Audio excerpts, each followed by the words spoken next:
સ્વાદથી ભરેલા ભોગ સ્વાદથી ભરેલા સ્વાદથી ભરેલા માખણ મિશ્ર મારી લઈ ગઈ ગોકુળમાં માખણ મિશ્ર મારી લઈ ગઈ ગોકુળમાં નંદલાલ માતા યશોદા સામરે મમતાની મૂર્તિ મારી લઈ ગઈ ગોકુળમાં નંદલાલ માતા યશોદા સામરે મમતાની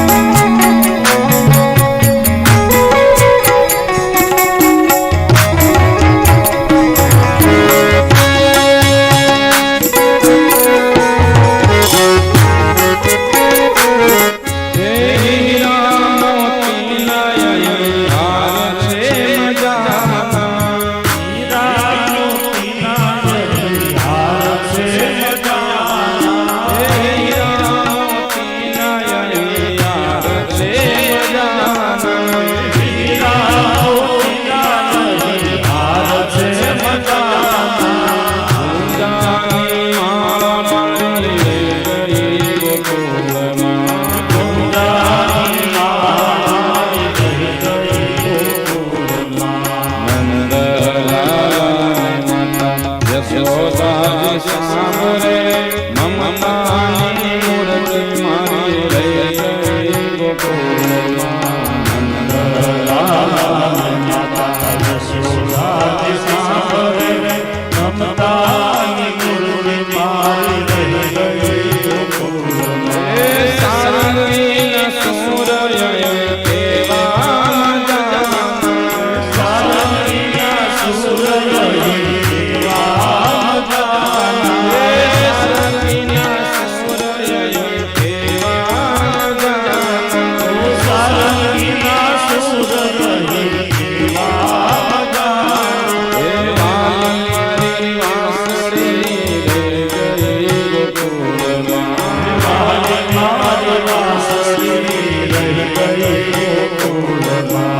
મારી લઈ ગઈ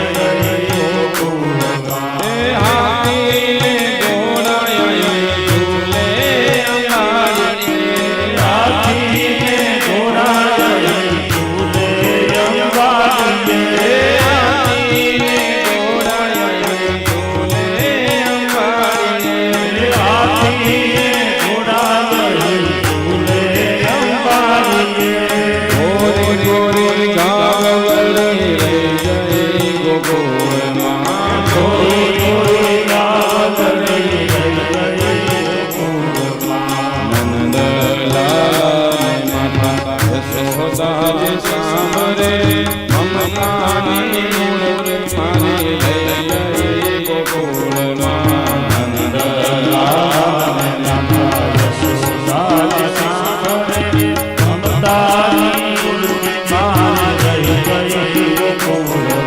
શ્રી રાધે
56 ભોગ છે લાલા, પણ મને માનું માખણ યાદ આવે છે.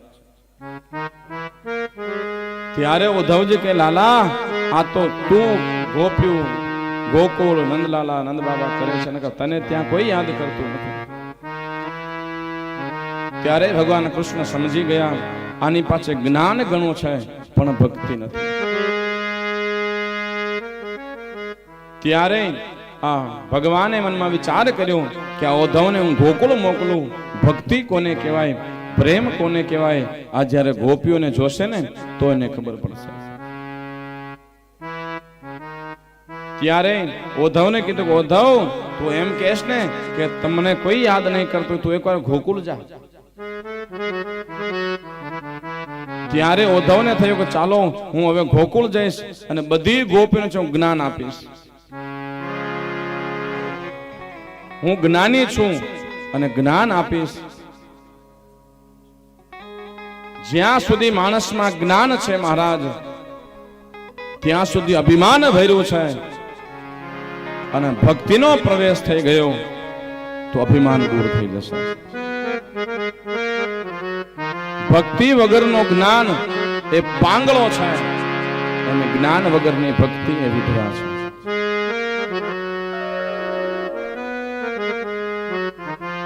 ત્યારે ઉદ્ધવ કહેવાય છે જ્યારે ગોકુળ ગયો ત્યારે આખો ગાડો ચોપડાનું ભરીને લઈને ગયો કે ગોપીઓને હું જ્ઞાન આપીશ. પણ ઉદ્ધવ ત્યાં ગયો, ગોપીઓનો પ્રેમ જોયો, નંદલાલાનો પ્રેમ જોયો, નંદ બાબાનો, યશોદા મૈયાનો પ્રેમ જોયો, અને ત્યાં હથિયાર મૂકી દીધા ઉદ્ધવજી કે આમાં મારું જ્ઞાન ક્યાંય કામ નહીં આવે. હું અહીંયા ભણાવવા આવ્યો છું કે ભણવા આવ્યો છું, ભૂલી ગયો. ફરી વાર ત્યાં આવી લાલાને કહે છે કે લાલા ગોપીઓ તને પ્રેમ નથી કરતી, તું ગોપીઓ ગોપી કરસ. એટલો પ્રેમ તો તને મથુરામાં મળી જાય. જો તને પ્રેમ કરતી હોત ને ગોપી તો અહીંયા પહોંચી ગઈ હોત. મથુરા ક્યાં આગું છે? ત્યારે લાલો કહે છે કે ઉદ્ધવ એ તો મેં ગોપીઓને કીધું છે કે ગોપીઓ તમે ન આવતી, હું સામે આવીશ, એટલે ગોપીઓ નથી આવી. લાલા નકરા મથુરાને ગોકુળ બનાવી દીધું હતું આટલી વારમાં. અને લાલો એમ કહીને આવ્યો હતો ગોપીઓને કે તમે ના આવશો હું પરમ દિવસે આવીશ મહારાજ. અને ગોકુળનો પાદર છે એ ગોપીઓ વટી નથી. અમારો લાલો કહી ગયો છે કે હું આવીશ. ગોવાળિયાઓ છે મહારાજ એ ગોકુળનો પાદર ઠેકી મથુરાના પાદરમાં નથી ગયા. લાલાએ કીધું છે કે હું આવીશ. અરે એ વાત છોડો, પવન હતો એ ગોકુળનો ગોકુળમાં રહી ગયો ને મથુરામાં મથુરાનો રહી ગયો. વરસાદ પડે ને મહારાજ ત્યારે ગોકુળમાં પડેલું ટીપું મથુરામાં ન જાય. લાલા એમ કીધું છે હું ગોકુળમાં આવીશ. એટલે ગોપીઓ લાલાની રાહ જોઈ મહારાજ. આજે પણ તમે જાઓ ગોપીઓ એટલી રડી છે કે ગોકુળ, મથુરા, વૃંદાવન, જતીપુરા, બરસાના બધાનું પાણી ખારું બની ગયું છે. એટલી બધી ગોપીઓ હોય છે.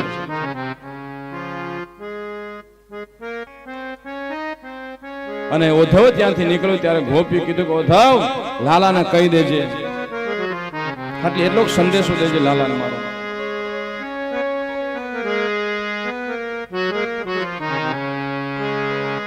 અમે નિર્બળ હતી બધી ગોપીઓ એટલે અમારો હાથ છોડાવીને ભયો ગયો. તો લાલાને કહેજે, યશોદાના જાયાને કહેજે તાકાત હોય તો હૃદયમાંથી જઈને બતાડે તો અમે જાણી કે ગયો છે.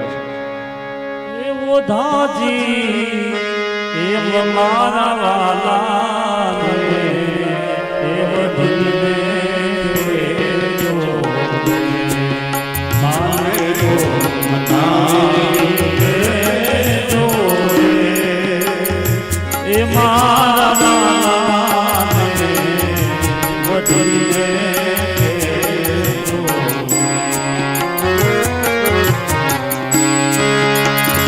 મથુરા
छुड़ा के जात हो हे उद्धव लाला ने कही देजो बाह छुड़ा के जात हो निर्बल जान के मोह हे उद्धव लाला ने कहेजो कि हमें निर्बल हता એટલે તો હાથ છોડાવીને ભયો ગયો बाह छुड़ा के जात हो निर्बल जान के मोह अरे हृदय छुड़ा के जात हो तो धन्य बकानु तो है आमाथी निकले हृदय माथी त्यारे ने कहेजे कि तने हाचो जाणो न कर तो हाथ छोड़ावे तो हमें तो बलवान छो तो भयो उद्धव जी कृष्ण ने कहे छे कृष्ण ए गोपियों तारी अंदर पागल छे महाराज एक बार आप गोकुल पधारो